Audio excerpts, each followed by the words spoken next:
கணவனும் மனைவி என்ற இருவரும் தனித்தனி மனிதர்கள். சேர்ந்து வாழ துவங்கியவுடன் இருவருக்கும் பிடித்த விஷயங்கள், பிடிக்காத விஷயங்கள் என இரண்டு தனித்தனியாக இருக்கும். ஒரே கூரையில் கீழ் இருவரும் வாழும்போது சில விஷயங்களை விட்டுக்கொடுத்துத ஆக வேண்டும் என்ற கட்டாயம் இருக்கும். எனினும் சில நேரங்களில் சுயமாக இருக்க வேண்டிய நிர்பந்தமும் வரும்.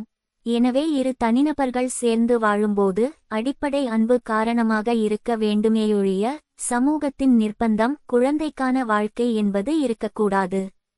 எனவே முடிந்தளவு அன்பை வளர்க்க தேவையான அனைத்தையும் இருவரும் சேர்ந்து செய்ய வேண்டும்.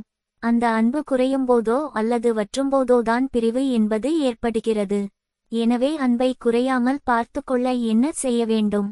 கணவருக்கு பிடித்ததை சமைத்துக் கொடுப்பதோ அல்லது மனைவிக்கு வேண்டியதை வாங்கிக் கொடுப்பதோ அந்த நேரத்திற்கான தீர்வாக மட்டுமே இருக்க முடியுமோ அது ஆழமான அன்பை நிச்சயம் வளர்த்தெடுக்காது. ஒருவரையொருவர் மதிக்கும்போதும் ஒருவரையொருவர் புரிந்து கொள்ளும்போதும் ஏற்படுவதே உண்மையான அன்பு. எனவே அதை வளர்த்தெடுக்க நீங்கள் செய்ய வேண்டியது என்ன என்று கவனிக்க வேண்டும். கணவன் மனைவி இருவரும் தங்களின் அன்றாட வேலைகளில் தீவிரமாக இருப்பார்கள். எனவே அவர்கள் இருவரும் உறங்கச் செல்லும் முன் தங்களுக்காக சிறிது நேரத்தை செலவிட வேண்டும். அன்று அவர்களின் நாள் எப்படி இருந்தது அல்லது அவர்கள் சார்ந்த எந்த விஷயத்தையும் பகிர்ந்து கொள்ள வேண்டும்.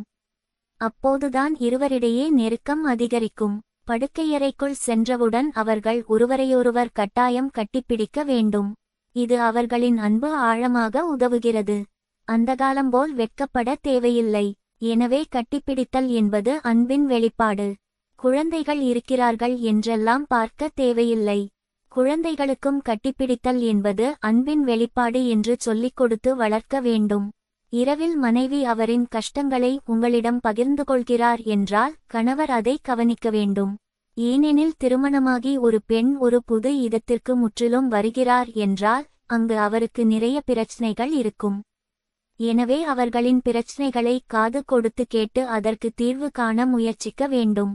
இரவு உணவு என்பது வீட்டில் உள்ள அனைவரும் கட்டாயம் ஒன்றாக அமர்ந்து சாப்பிட்டே ஆகவேண்டிய ஒன்று. முடிந்தால் ஒருவருக்கு ஒருவர் ஊட்டிவிடலாம். அது கணவன் மனைவி இடையே மேலும் சிறிது நெருக்கத்தை வளர்க்கும்.